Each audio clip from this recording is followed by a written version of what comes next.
Hello everyone. তো আমি আজকে এই ভিডিওটা করার একটাই উদ্দেশ্য যে তোমরা সবাই দেখেছো আমি পেমেন্ট পেয়েছি, তাও প্রথমবার ফেসবুক থেকে। আমি অত্যন্ত খুশি, আর তোমাদের সবাইকে অসংখ্য ধন্যবাদ। এভাবে সবাই সবসময় পাশে থাকবে। আর তোমাদেরকে আমি একটা কথাই বলতে চাই যে কখনো হাল ছাড়বে না, একটু ধৈর্য ধরো, একটু কাজ করো মনোযোগ দিয়ে। আর কি বলবো, সব সময় সবার ফলোয়ার বড়ো বা লাইক কমেন্ট সব সময় একরকম থাকে না, কিন্তু আজকে ভিউজ কম, কালকে লাইক কম, ওই জন্য কাজ ছেড়ে দেবো, এরকম একদমটা করবে না। যাই হোক, ভিউজ যতই হোক বা লাইক যতই আসুক, কমেন্ট যতই আসুক, তোমার কাজ তুমি করে যাবে।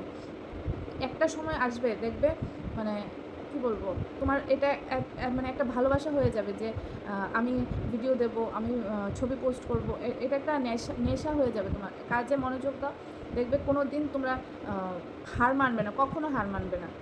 তো আমি দেখেছি যে আমার পেমেন্ট পাওয়ার সময় হয়ে গেছে, কিন্তু কবে পাবো তা তো জানি না। লাস্ট যে ট্রানজ্যাকশান ছিল ওইটাতে দেখিয়েছিল যে 23শে অগাস্ট মানে পেইড করবে তারা। তাও আমি খুব চিন্তিত ছিলাম যে প্রথমবার পাবো, সত্যি ঢুকবে কি না, বা সত্যি পাবো কি না, আমার পেড লেখাটা আসবে কি না। প্রায়ই দেখতাম যে সবাই ভিডিও ভিডিও বানাতো বা ছবি পোস্ট করতো যে আমি ফার্স্ট পেমেন্ট পেয়েছি, বা আমি এতবার পেমেন্ট পেয়েছি। আমারও খুব ইচ্ছে হতো যে আমিও একবার পাই, আমিও একবার চেষ্টা করি যে আমারও মানে এরকম একটা পেড লেখা আসুক। তো ফাইনালি আসলো আমারও। অনেক অপেক্ষার পর আমি এটা পেলাম। ফলোয়ার যতই হোক, হ্যাঁ, 5,000 হোক বা 25,000 হোক, কিন্তু ইনকামটা কীরকম হবে সেটা হচ্ছে পুরোপুরি তোমার সেট আপের উপর।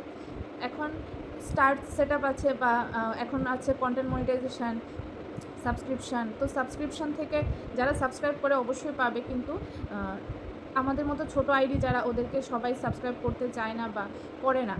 স্টারও মানে খুবই রেয়ার বা হালকা হয় স্টার থেকে ইনকাম, কিন্তু কন্টেন্ট মনিটাইজেশন যেটা, সেটাতে তো কারোর হাত নেই। সেটা হচ্ছে তুমি যত ভালো কাজ করবে তত তোমার পেমেন্ট পাবে ওইটা থেকে। হ্যাঁ, কন্টেন্ট মনিটাইজেশনটা পেয়েছি 2 মাস কি 3 মাস হবে, তার মধ্যে আমি প্রথম পেমেন্টটা পেয়ে গেলাম। তো ওই জন্য আগে ছিল বোনাস সেট আপ। তো আগে যারা বোনাস সেট আপ পেয়ে গেছে তারা খুব তাড়াতাড়ি পেমেন্ট পেয়েছে, কিন্তু ওইটা ভাববে না যে ওদের ফলোয়ার এত, কিন্তু ওরা অনেক দেরিতে পেমেন্ট পেয়েছে। আবার কারোর ফলোয়ার কম, কিন্তু ওরা অনেক তাড়াতাড়ি পেমেন্ট পেয়ে গেছে, ওই রকম কিছু না। মেইন হচ্ছে সেট আপের উপর। তুমি বোনাস সেট আপটা যদি তুমি 5,000 পেয়ে যাও, তাহলে তোমার ইনকামটা তাড়াতাড়ি ভালো হবে। আর তুমি যদি ওই বোনাস সেট আপ বলো বা স্টার থেকেও ইনকাম হয়, কিন্তু এটা হচ্ছে আমাদের অন্যের উপর ভরসা করতে হয় যে ওরা যদি আমাদের দেয় তবেই আমরা এটা থেকে ইনকাম করতে পারবো। কিন্তু কন্টেন্ট মনিটাইজেশন বলো, বোনাস বলো, সেটা হচ্ছে পুরোপুরি তোমার উপর ডিপেন্ড করবে, তুমি কতটা ভালো কাজ করছো ওই হিসাবে। তো তাই বলছি, এরকম কিছু না যে যত তাড়াতাড়ি ভালো কাজ করবে অত তাড়াতাড়ি সেট আপগুলি পাবে, আর যত তাড়াতাড়ি সেট আপগুলি পাবে ততই তোমাদের ইনকাম ভালো হবে, আর পেমেন্টটাও তাড়াতাড়ি পেয়ে যাবে। তো হাল ছাড়বে না। অসংখ্য ধন্যবাদ সবাইকে। আর ঠিক আছে, আজকের ভিডিওটা এতটুকুই। নমস্কার, ভালো থাকো, সুস্থ থাকো।